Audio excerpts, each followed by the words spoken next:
Hey, how's it going? Before we jump into the content, I just want to take a minute to thank you for stopping by the channel and checking out the content. If you like this content and you want to support more content like it, then make sure to subscribe to the channel and like this video. You can also check out the YouTube membership program and cybertrainingpro.com, where I put practice exams and other things that I couldn't put on YouTube. Again, regardless of how you support the channel and my content, I couldn't be more appreciative. Thank you so much, and let's get into the content.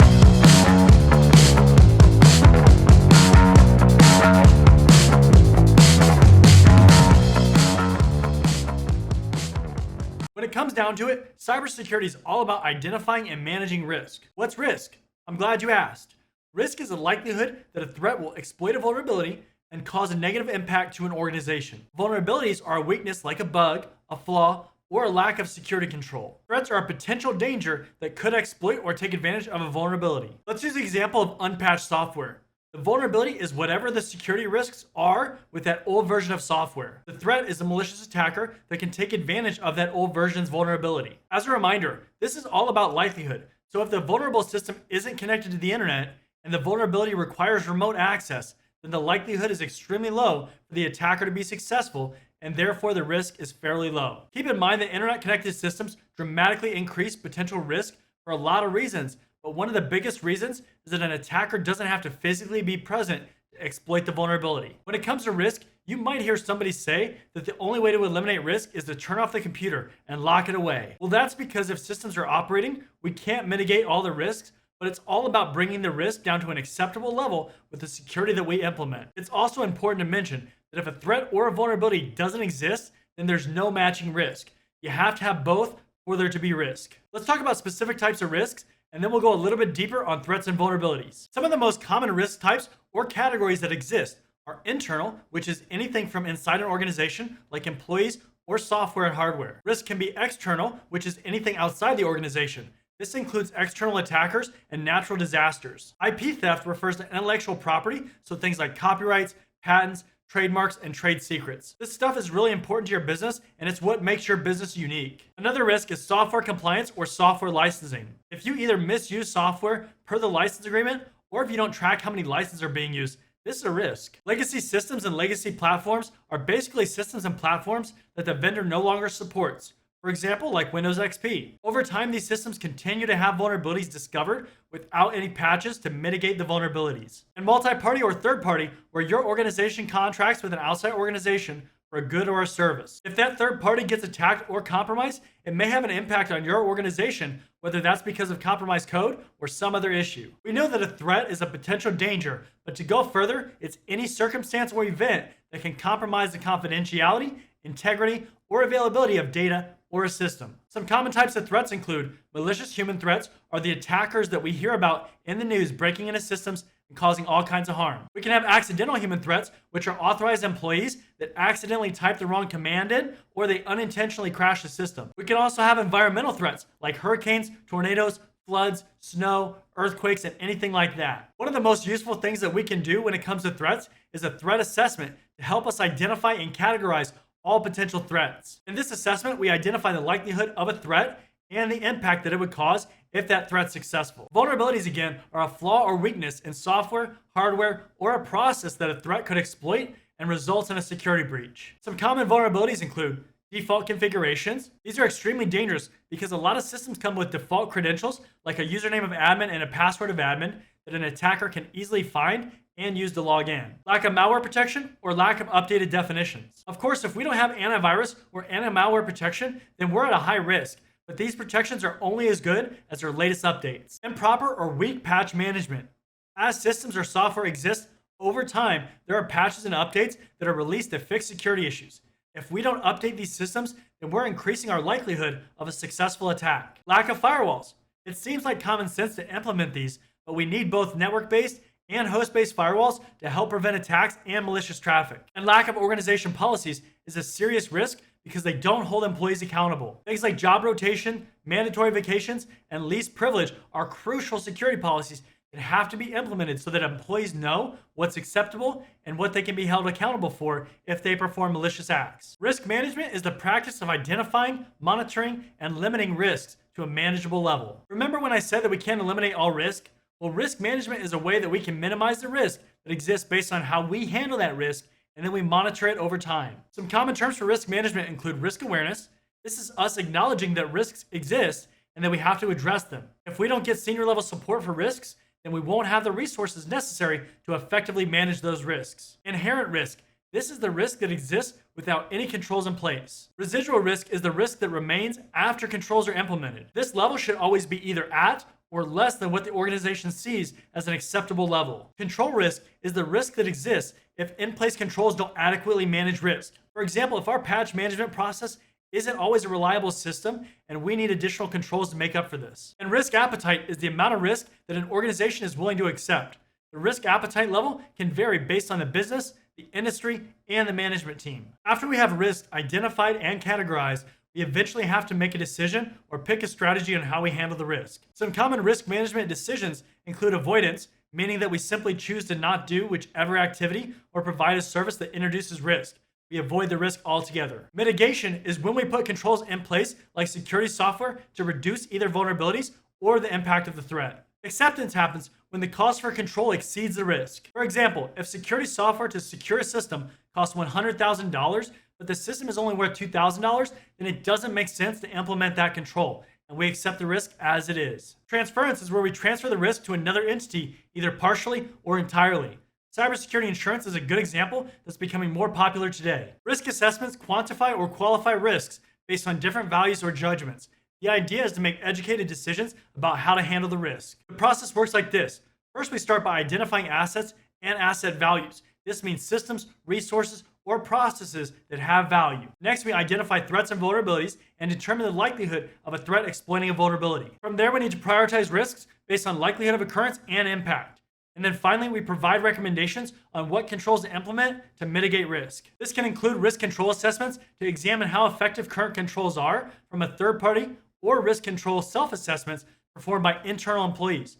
Keep in mind though, self-assessments might not be as useful since employees are judging their own work. Let's talk about two risk assessments that you need to be familiar with. Quantitative risk assessments measure the risk by using a specific monetary amount. In other words, these assessments require dollar figures to rank everything, which can be quite challenging for some areas. Asset value. So the value of a server, for example, and impact cost or cost to repair are very important. Let's talk about some important numbers that you need to know.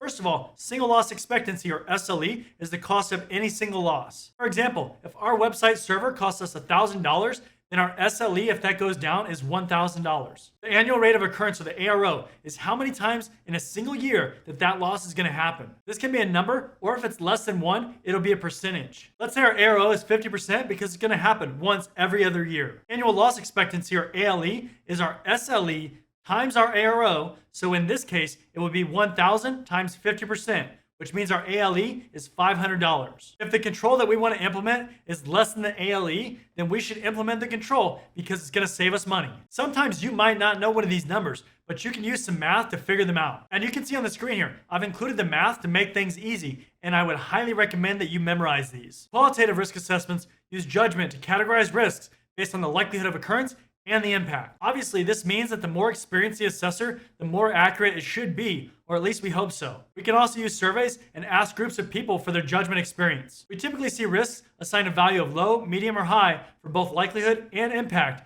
but we might also see numbers used like 1 for low, 5 for medium, and 10 for high. If we had a high likelihood but a low impact risk, we might put that fairly low on our prioritized list of risks. Unfortunately, with qualitative risk assessments, judgment means that decisions are up for debate and they're not objective in their ratings. At the end of the risk assessment, we have to document everything. This includes all the risks that we discovered and the recommended controls. These final reports are what management is going to use to make their decisions. This is also very sensitive data because these reports are going to lay out exactly where risks exist, so the reports have to be protected. When it comes to risk assessments, there's a variety of ways to analyze risk. You'll need to know the following terms. Risk register, which is a list of all known risks for a system or an organization. Risk matrix plots risk onto a graph or a chart. And a heat map, which uses colors to indicate the level of risk. It's crucial that when risk assessments are being performed, that you don't forget about the supply chain. The supply chain refers to all the elements that are required to produce and sell a product. Typically, you want to avoid using a single source for everything to minimize risk, but you also have to do research on whichever vendors that you use. When it comes to security tools for testing, we have two options that we'll cover. First, we have tools that scan for vulnerabilities, and then we have penetration tests that simulate a real attack and put our defenses to the test. We'll also briefly talk about threat hunting and how it can help. Vulnerabilities are weaknesses in software, hardware, or even processes, and they introduce risk into our organizations. When it comes to identifying vulnerabilities, vulnerability assessments and vulnerability scanning are two of the most common methods that we use. Vulnerability assessments do like they sound, and they assess our security posture on our networks and our systems. Vulnerability assessments are either performed by an internal team or an external team that you hire. At a high level, the process for vulnerability assessments includes identifying assets and their capabilities, prioritizing those assets based on their value, identifying vulnerabilities and prioritizing them, and then recommending controls to mitigate serious vulnerabilities. Password crackers are a tool that can help us analyze how well that our password policies are working. Password crackers attempt to discover or crack a password. Password crackers deal with password hashes, and the more complex the password, the longer the process is going to take. There's two different password cracker types that you need to know about. First, we have offline password crackers, which use the database to help crack passwords, and they're done on a separate system. And then we have online password crackers, which actually involve trying to brute force attack a system directly with guessing the correct password. This can obviously generate a lot of traffic and cause account lockouts if we have things set up correctly. Scanning our network can help us identify systems that are currently on our network, and if we find unauthorized devices, then we can address the issue. Network scanners scan hosts on a network to gain additional information about them. Nmap is a very common tool for network scanning that can perform port scanning, service scanning, detect operating systems, and send SYN or ARP traffic to see if systems respond. Vulnerability scanners look for systems that could be vulnerable to attack. The key point with vulnerability scanners is that they don't attempt to exploit any of these vulnerabilities. You're going to find vulnerability scanners in every cybersecurity department that you ever work at. And if there isn't one, you should run, because there's going to be lots of vulnerabilities that exist. Vulnerability scanners have a database of known vulnerabilities that they test systems against. These scanners also look for potential misconfigurations regarding open ports and services that might be vulnerable, unsecured root accounts, which is leaving the master account accessible, default accounts and passwords that haven't been changed from the factory settings, default settings that might have issues, unpatched systems, configuration errors, open permissions when file or folder access should be restricted, unsecure protocols that have known issues, weak encryption that should have been migrated to something more secure, weak passwords that are easy to crack, and sensitive data like social security numbers. Vulnerability scanner reports provide us a lot of detail about the hosts that are vulnerable, the issues that the scanner found, and remediation information. Vulnerability scanners allow for administrators to schedule scans and generate automated reports so that you can have a fresh scan in the morning when you get to work. Scanners aren't always accurate, so you need to know the types of findings that might be found. First, we have false negatives, which are when the scanner incorrectly determines a host is not vulnerable. On the flip side, a false positive is when the scanner incorrectly determines the host is vulnerable. Then we have true negatives, which are when the scanner correctly identifies the host is not vulnerable. And finally, true positives are when the scanner correctly identifies the host is vulnerable. It's absolutely a must that you tune your scanners when possible, because you don't want massive amounts of incorrect findings. Eventually, this will lead to you ignoring alerts that should be paid attention to. When an attacker runs a scan against our network, they're typically running what we call a non-credentialed scan, which means they don't have credentials to log in.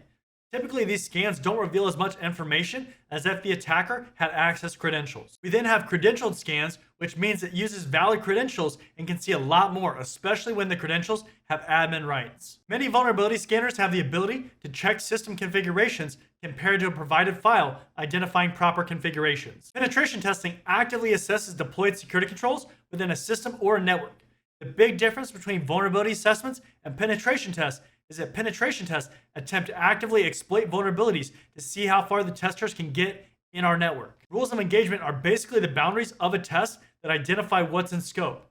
I would highly recommend that you don't ever do a penetration test on systems without written consent from somebody who's authorized to do so. Failing to follow this advice might land you an opportunity to find new employment, if not in jail. You also want to be in agreement with whoever's requesting the penetration test, because unlike vulnerability scanning, penetration tests have a higher probability of disrupting services or crashing systems with all that poking around. We don't want to intentionally cause these events, but it does happen. You can see on the screen here the steps of a penetration test, and we're going to cover them a little bit more. The main goal of the reconnaissance step is to gain as much information about a target as possible. Passive reconnaissance is learning about your target without actually interacting with them. Open source intelligence, or OSINT, is very popular in this step because it uses websites like social media, the news, and other mediums to gain information. A tool called the Harvester is a passive reconnaissance tool They can gather email addresses, employee names, host IP addresses, and URLs. The network discovery step is where we start actually doing active techniques against our victim. Active reconnaissance begins here and uses tools to send data to systems and analyze the responses. This involves tools like network scanners and vulnerability scanners, but keep in mind, this is where you cross the legality line in most jurisdictions. So don't do this without authorization. Technically, the network discovery phase covers both footprinting, which discovers the big picture like network ranges, and fingerprinting, which provides details on individual systems. You can see on the screen here a bunch of different tools that I've listed. In this stage, the attackers already mapped out our network and found vulnerabilities that they can poke to see if they can gain access. Vulnerabilities like unpatched software of known vulnerable services can be exploited here. Persistence means that the attacker has continued access to the system after the exploitation phase. That way the attacker can keep coming back to the system and explore around for days, months, or years to gather more internal information. Persistence is accomplished typically by either creating a new account or by installing a service that will allow the attacker access. Keep in mind, this access remains after the system is rebooted. When an attacker gains access to a system, they have the access granted to that specific set of credentials. Lateral movement allows the attacker to move throughout the network, ideally moving closer to critical systems. This phase involves identifying vulnerabilities on other internal systems and exploiting them. On a decently secured network, attackers who gain access are typically going to have low-level access that's somewhat restricted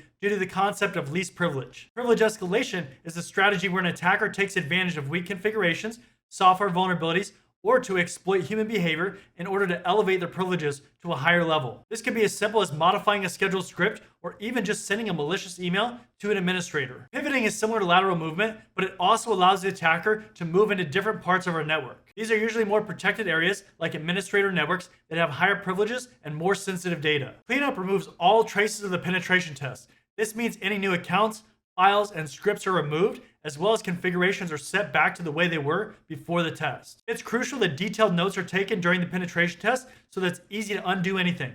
Don't rely solely on memory. When it comes to penetration tests, there's 3 types that you need to know about, and it basically boils down to how much knowledge that the attacker has and how realistic that you want it to be. The first type is black box testing, which is when the attacker has basically zero knowledge going into the test. This is by far the most realistic test because an attacker won't have any prior knowledge. We have white box testing, which is when the test is very targeted and the tester is usually going to have some access to documentation, source code, and potentially login credentials. This simulates an insider threat or somebody who already has legitimate access. And then we have gray box testing, which is a mix of the two, where the tester has partial knowledge, like network documentation, but they don't know the full network layout. In addition to different types of tests, there's different teams that exist in penetration test exercises. Red teams are the attackers that are doing the exploitations and attempting to get into the networks and systems. Blue teams are the defenders who are monitoring network activity, and hopefully they can detect and stop the red teams. Purple teams is a term that's catching on more with these kinds of exercises, and these teams consist of both red and blue team members. It's even possible that red and blue teams sit down together as they go through a test to check step by step to see if the activities are detected. And then we have white teams, which are the people who establish the rules for the penetration test and that oversee the engagement. These are going to be members of management. Bug bounty programs are a way of crowdsourcing penetration tests for bug or vulnerability discovery. These are programs hosted by platforms like HackerOne and BugCrowd, where researchers from the community can help find security issues and get rewarded for their work. From a career standpoint, these programs are a phenomenal way of learning and practicing on live systems. Just make sure that you follow the rules that are outlined by the program. Although threat hunting isn't exactly a test of our security posture in the same way that bug bounties or penetration tests are, but it can still help us identify where security issues exist. Threat hunting means to actively look for threats within a network instead of just passively waiting for an automated tool to detect and report on that threat. Luckily, there are threat intelligence sources that aggregate a lot of data that we need regarding capabilities, motives, goals, and resources for threats. Threat feeds are sources of information that these sources provide, similar to what an RSS feed would do for the news. Threat feeds have a few different formats that they can come in. First, we have structured threat information expression, or STIX. You can also get unstructured reports like Word documents and PDF files. I recommend looking at the NIST Special Publication 800-150 on cyber threat information sharing. We can also use open source intelligence, OSINT, to see what's posted about our company on external sources like social media. The main idea is that we're trying to understand the adversary's tactics, techniques, and procedures, their TTPs, which is a fancy way of saying the attacker's methods. All the data that's collected is combined into a threat intelligence fusion report for our security teams to review. Capturing network traffic is extremely useful, not only to detect attacks as they happen, but also review activity after the fact, especially if we miss something. Let's talk about some important information and tools regarding capturing network traffic. When data travels over the network, it's sent as a network packet of data. If we can capture or record those packets, then we can use something called a protocol analyzer to sniff these packets for us to review. Wireshark is one of the most common protocol analyzers that we can use. Something interesting with capturing packets is that if we use clear text protocols that don't encrypt data for things like login credentials, then we can actually see those credentials. TCP Replay is a suite of utilities that can edit packet captures and then send those edited packets over the network. Of course, this can be used for good or bad. TCP Dump is a protocol analyzer like Wireshark, except it's run at the command line. We can even capture packets using TCP dump and then review them inside of Wireshark. NetFlow is a feature created by Cisco that's available on a lot of routers and switches, and it can collect IP traffic statistics and send them to a NetFlow collector. The collector then allows an administrator to analyze that traffic. Unfortunately, NetFlow doesn't record many details about the data and typically only maintains statistics related to data a device receives. Some of the data that it can have includes timestamps, input interface identifier, output interface identifier, source information, destination information, packet count and byte count, and protocol. SFlow is an alternative to NetFlow, and it can provide traffic information based on a pre-configured sample rate. For example, capturing 1 out of 10 packets. The sampling capability allows SFlow to be useful when there's a high volume of data. IP flow information export, or IPFix, is similar to NetFlow, and you can learn a lot more about it in RFC 5101 and RFC 5102. Simply, a framework is a structure that's used to provide a foundation.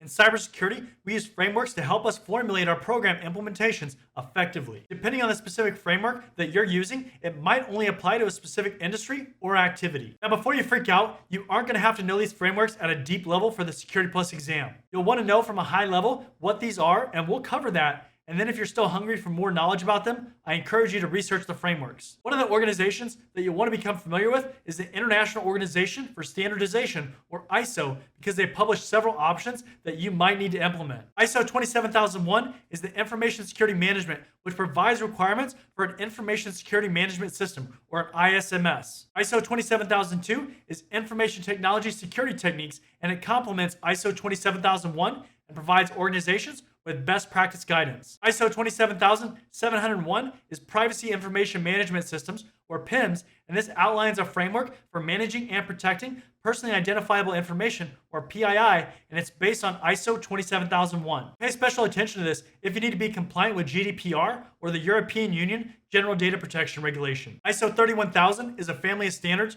related to risk management, and it provides guidelines for organizations on managing risk. The American Institute of Certified Public Accountants publishes several auditing standards like SOC 2. System and Organization Controls, SOC 2, is another report that you need to know regarding cybersecurity controls related to financial reporting. SOC 2 has 5 trust service principles: confidentiality, integrity, availability, security, and privacy. SOC 2 Type 1 describes an organization's systems and covers the design effectiveness of security controls, so how well those controls address risk. SOC 2 Type 2 describes an organization's systems and covers security control operational effectiveness over a range of dates like 12 months, so how well those controls worked over 12 months at mitigating risks. SOC 2 Type 2 provides a higher level of assurance than Level 1 does. Statement on Standards for Attestation Engagements also provides auditors with guidance on creating various reports. The NIST Special Publication 837 is all about risk management for information systems and organizations. It's also referred to as RMF, or Risk Management Framework. We see this in all US federal government agencies,